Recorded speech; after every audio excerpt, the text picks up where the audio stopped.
In the bustling streets of Ikeja, Lagos, Kunle hurried through the crowded market. He'd just left the office where his fiancée, Tolu, worked. They were planning a big engagement party next month, but today something felt off. As he pushed past the stalls selling fried plantain and colorful fabrics, his phone buzzed with a new text. It was from a friend. "Kunle, bro, I think you should know. I saw Tolu with her boss at Echo Hotel." Kunle's heart skipped a beat. That evening, Kunle paced his small apartment, phone in hand. His mind raced with questions. He and Tolu had been planning their future together, saving to buy a house, and even talking about kids, but this message wouldn't leave his thoughts. What was she doing with her boss outside office hours? He decided to call her. "Hello, love. How was work today?" Kunle asked, trying to sound calm. "Oh, fine. Just a regular day," Tolu replied, her voice light and cheerful. "Did you do anything special after?" he probed gently. "Not really, just came straight home. Why?" Kunle's grip tightened on his phone. "No reason, just checking." 2 days later, Kunle found himself outside Tolu's office. He noticed a sleek black car parked nearby. As the office doors swung open, Tolu emerged, laughing at something her boss, Mr. Felix, had said. They walked closely, too close. Kunle's heart sank. He watched as Tolu got into the car with Mr. Felix, and the knot in his stomach tightened. Kunle spent the whole night staring at the ceiling of his small room, sleep eluding him. He replayed the scene over and over in his mind. Was he overreacting? Was there an innocent explanation? He had to know the truth. The next morning, he decided to talk to her. "Kunle," Tolu greeted him the moment she entered their favorite cafe. Her eyes sparkled, but Kunle wasn't sure if it was love or a reflection of the lie. "Hey," Kunle forced a smile. "I just wanted to talk about us." Tolu reached for his hand. "I know. Everything is happening so fast. Our engagement. It's all good, right?" He hesitated, then blurted out, "I saw you with Mr. Felix." Her hand stiffened. "Oh, that." She laughed awkwardly. "We were just discussing some work." "Work at the hotel?" he asked, voice barely a whisper. Tolu sighed. "It's not what you think. Mr. Felix and we just happen to be in the same place."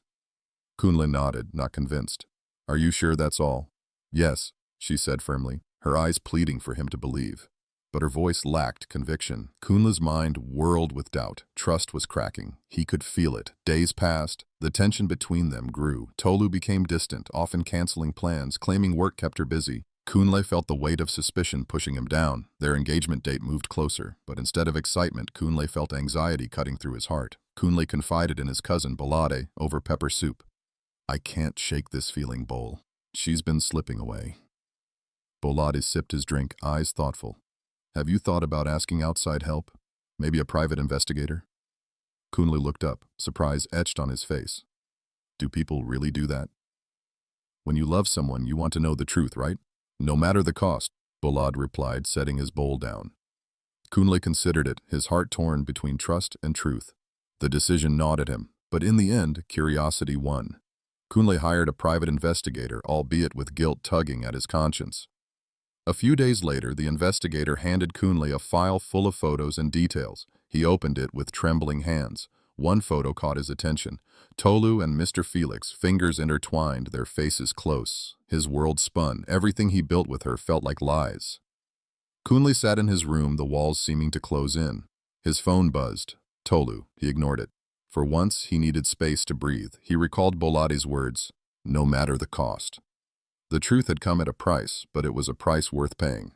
His heart ached, yet something else stirred within him, a quiet, simmering need for justice. Kunle met with a lawyer friend the following day. "Deji, what happens if—" He paused, struggling to find words. "If we called off the wedding and there's a prenup in place?" Deji leaned back in his chair. "Well, if there's evidence of infidelity, that can change her entitlements." Kunle remained silent, absorbing the information. He had an idea forming in the back of his mind, something that might expose the truth beyond words, something concrete. He called Tolu to meet him at a quiet restaurant. As they sat, her eyes filled with confusion and a hint of fear. "Kunle, what's this all about? I want to understand us before we tie the knot," he began, voice even. "This prenup, it protects both of us." Tolu swallowed hard, her eyes darting. I thought we talked about this. We did, but I think we should follow through. His gaze was steady, unwavering. The papers lay between them, heavy with promise and potential deceit. Tolu hesitated, her hand covering the pen. Is there something you're not telling me, Kunle? I might ask you the same thing, he replied softly, the challenge clear in his eyes. Silence stretched across the table, each moment feeling like an eternity. Finally, Tolu picked up the pen, hands shaking. Okay, I trust you, Kunle. She signed, eyes not meeting his. Kunle sighed, a bittersweet relief washing over him. The panic in her eyes told him everything he needed to know. She suspected he had caught on, and now so did he. Leaving the restaurant, Kunle's phone buzzed. A message from the investigator. There's more you should know. Meet me tonight. Kunle's heart pounded. He looked back at Tolu, who now seemed small and far away. As he walked away, each step was heavy, the weight of betrayal anchoring him. The storm was brewing, and Kunle knew it was time to prepare for the fight of his life. The truth was coming, and it promised to tear down everything in its path.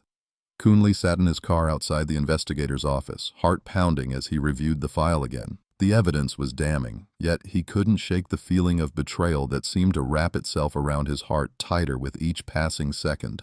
The clock on his dashboard ticked louder, matching the heavy beats of his heart. He had everything he needed to confront Tolu, but the anger inside him was like a storm, clouding his judgment. He took a deep breath, whispered a silent prayer for strength, something he'd not done sincerely in a long time, and walked into the building. The investigator, Yinka, greeted him with a grave nod. There's more, Kunle, Yinka said, sliding another envelope across the table. It confirms what you know, but there's also a recorded conversation. Kunle listened, his stomach churning. Tolu's voice mixed with Mr. Felix's left no room for doubt. It wasn't just infidelity, it was betrayal of the worst kind, with plans that mocked Kunle's love and trust. Thank you, Yinka, Kunle said, his voice steady but eyes misting with pain. This will help. Are you sure about the next step? Yinka asked, concern etching his features. I need closure, Kunle replied. It's time she faces the truth. Later, Kunle sat at a small, dimly lit bar, his mind a whirlwind of memories and heartbreak. In front of him, a glass sat untouched. His phone buzzed again, a reminder of the chaos that awaited. But Kunle ignored it. His thoughts swirled around his next move. Could revenge truly give him peace? A voice broke through his reverie. It was an elderly man, his face weathered, but eyes gentle. Young man, you look like someone carrying the weight of the world. Kunle looked up, almost on the edge of snapping back, but something about the man's demeanor calmed him. Just a tough day, he replied. The man nodded knowingly. Whatever it is, remember, revenge might seem sweet, but leaves a bitter aftertaste. Kunle glanced at the man's departing figure, those words lingering. He dismissed it, focusing back on his plan. He texted Tolu, asking her to meet. When she arrived, Kunle's heart was pounding, but his resolve remained firm. The evidence was in his bag, ready to be the final nail in the coffin of their relationship. Tolu sat across from him, her face a mixture of confusion and apprehension. Kunle, this is all so sudden. What's going on? Kunle placed the file on the table. This is what's going on, Tolu. Pictures, recordings, it's all here. Her face drained of color, panic setting in. Kunle, I can explain. He cut her off, anger flaring. Explain what? That you laughed behind my back while planning a future with someone else? Tolu's eyes filled with tears. It was a mistake. A mistake you've been making repeatedly? Kunle's voice was cold, his hurt deeper than any insult. Yet, as he looked into her eyes, he saw not contempt, but regret. It softened something within him, a budding realization that maybe rage wasn't the answer. Kunle, I'm sorry. I'm truly sorry. Tolu sobbed, sincerity lacing her voice. He wanted to hate her, but his heart rebelled. He turned away, swallowing hard. I thought exposing the truth would bring peace, but it hasn't. It just feels empty. Days passed with Kunle in a somber haze. He barely slept, restless with what-ifs and should-have-beens. The evidence was hidden away now, the weight of revenge no longer appealing. Instead, he felt hollow. One afternoon, while pacing his small room, a faint memory touched his mind of his mother reading scriptures aloud. Her words, gentle and profound, had always been a comfort. He reached for his Bible, buried under papers and dust. The pages opened to Romans 12:19. Do not take revenge, my dear friends, but leave room for God's wrath. Kunle stared at the words, feeling an unexpected warmth spread through his chest. He knew them well, but today they carried a different weight. God's wrath, not mine. The realization struck him that his justice was flawed. He closed the book, tears flowing freely for everything lost and what was never meant to be in the first place. Kunle sought counsel from Pastor Jida, a soft-spoken man whose wisdom was known throughout the community. I thought revenge would fill the void, but it hasn't. I just feel lost. Pastor Jida nodded, understanding deep in his eyes. Kunle, you're not meant to carry this burden alone. Christ offers peace, not revenge. Let him fill that void. Kunle went to Tolu's house, his heart pounding with anticipation and a sliver of hope. As she opened the door, surprise marked her features. Kunle, she uttered, voice edged with uncertainty. I'm not here for a fight, Tolu, he began, his voice calm. I wanted to say I've decided to leave things in God's hands. I'm letting go. Her eyes filled with remorse and relief, a small smile breaking through her tears. Thank you, she whispered, the words bridging a broken gap between them. As Kunle turned to leave, he felt lighter, no longer held captive by revenge. His steps were steady, the burden of anger lifted. Tolu was a chapter he'd closed, yet the lessons would linger forever. That evening, Kunle walked to the small church that beckoned with warm lights and welcoming voices. As he stepped inside, he felt a peace he'd long been chasing. The choir sang a familiar hymn, the words wrapping him in grace and healing.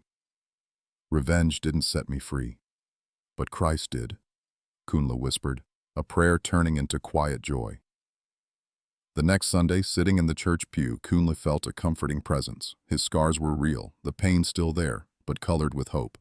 Beside him, a Bible lay open, light catching on the pages like whispers of redemption. Kunle knew life wouldn't be perfect, but peace had found its way into his spirit. As the choir sang, he joined in, the words of faith rising with clarity and conviction. Forgiveness was a journey, one he was ready to embrace, not as a sign of weakness, but as a testament to God's strength dwelling in him. He left the church, feeling the door open to a future etched not in anger, but in love and understanding. Kunle walked into the new day, not with revenge, but with the promise that Christ's truth brings true freedom.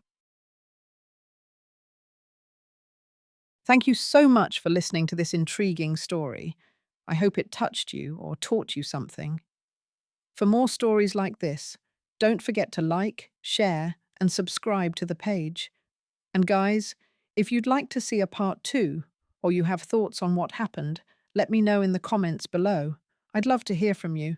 See you in the next story.